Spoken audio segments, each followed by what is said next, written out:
serious need. That's not to suggest that there aren't other needs, but one glaring, hideous, ugly need that this roster has. Other teams are addressing their own needs at that position, and it's no longer prohibitively expensive to do so. Good morning to you. Good Friday morning. I'm Dejan Kovacevic of DK Pittsburgh Sports. This is Daily Shot of Pirates. It comes your way bright and early every weekday if you're into football and or hockey. I also offer daily shots of Steelers and Penguins in the same place that you found this. Max Kepler has been a pretty good player for the Twins for the better part of a decade. Was signed yesterday by the Phillies to a 1-year, $10 million term. Kind of I guess you would call that a prove-it contract, a bounce-back contract, whatever it is, bet on yourself contract. I hear all of these terms. And the Phillies, who are really good, are going to use him as a corner outfielder, starting, which also happens to be the greatest need on the Pirates, of course. Kepler is 31 years old. Now, he's coming off of a not at all great 2024. Hit .253, 8 home runs, .682 OPS, played at 105 games. But in 2023, Kepler hit .260 with 24 home runs and an .816 OPS. Found this amazing comparison. Got to share this with you. Kepler versus Aaron Judge over each player's previous 162 games, equivalent of a full season. You ready? Kepler versus Judge in a 162 game span. Kepler's number will go first, Judge's second. Home runs, 41-40 in favor of Kepler.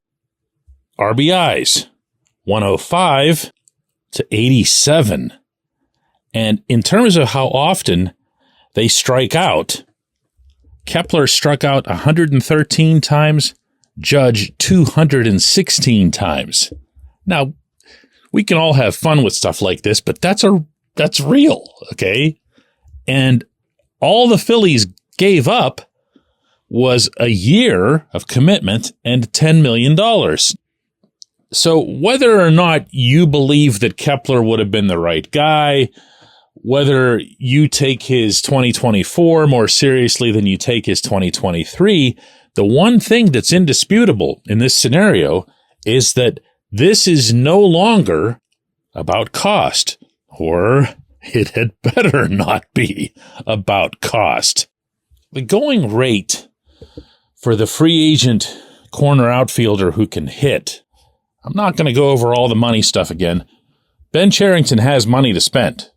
Ben Cherington has, over the course of the 2025 season, a payroll allotment, from what I've learned, of $100 million.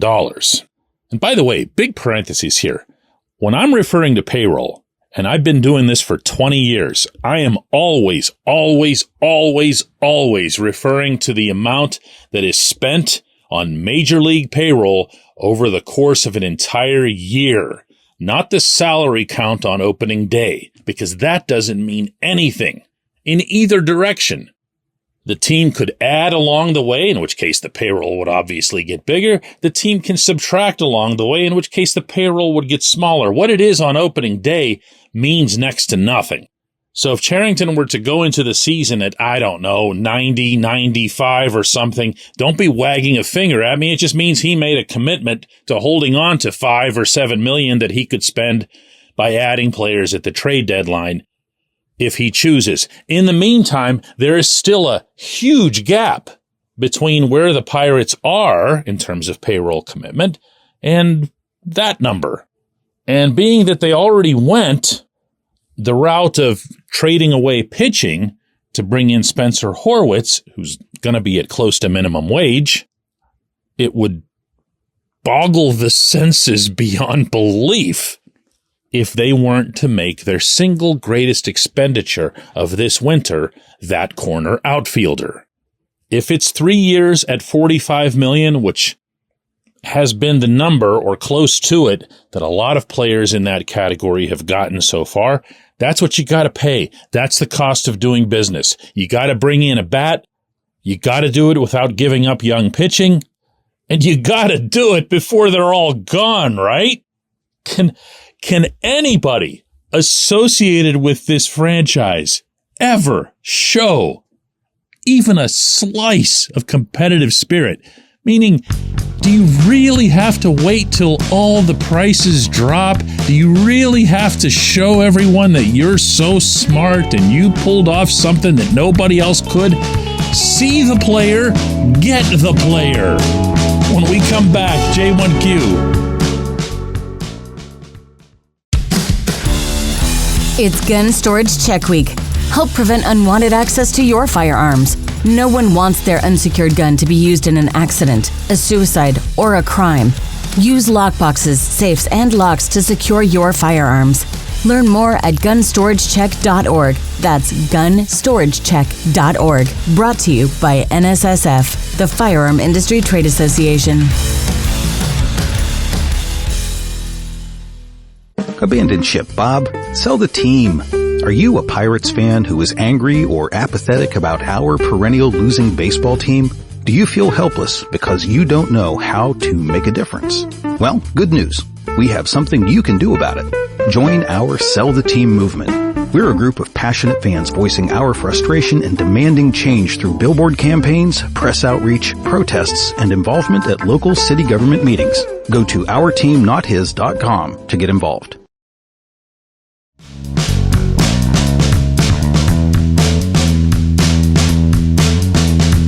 Today's J1Q comes from David, who says, DK, you keep talking about Luis Ortiz like he was Cy Young or something. He was a borderline fifth starter. Did a good job for the Pirates last year, but he's a reasonable price to pay for a guy who showed he can hit last year. As for the age thing, Ortiz is able to keep developing, but Spencer Horwitz can't. DK, you just don't want to admit that Ben Cherington might have pulled off a good trade because you have a vendetta against him. I'm going to go through these one at a time. Luis was a borderline fifth starter. Not going to argue that. Luis opened the season, deservingly or not, in long relief. Luis showed well. Luis went into the rotation. Luis showed well. You can rank him whatever number that you want in this rotation with Paul Skeens, Jared Jones, and Mitch Keller. You could say he's 5. You could say he's 4, whatever it is that you want. I don't know that you'd call him borderline. He had pretty much entrenched himself in the rotation, and that's something that Derek Shelton felt strongly about. Reasonable price to pay for a guy who showed he can hit last year. Okay, Horwitz was a 26-year-old rookie, and he hit okay in some ways, not okay in some other ways. Not a whole lot of power, not a ton of production. More than anything, he's a guy who works walks. He's an on-base guy. He also wasn't able to hit lefties, which means you're talking about a platoon guy. So you're talking about a platoon guy that you picked up as a significantly older rookie to hold down what always, still, is a power position, or should be a power position on your diamond.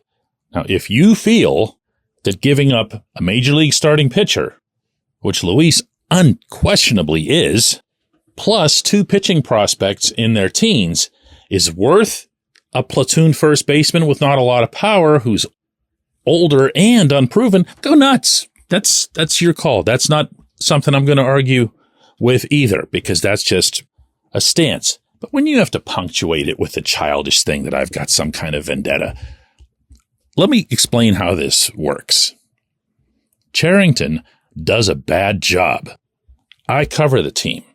In my role, I give opinion. That's part of the job, whether it's here on the program or whether it's written in columns.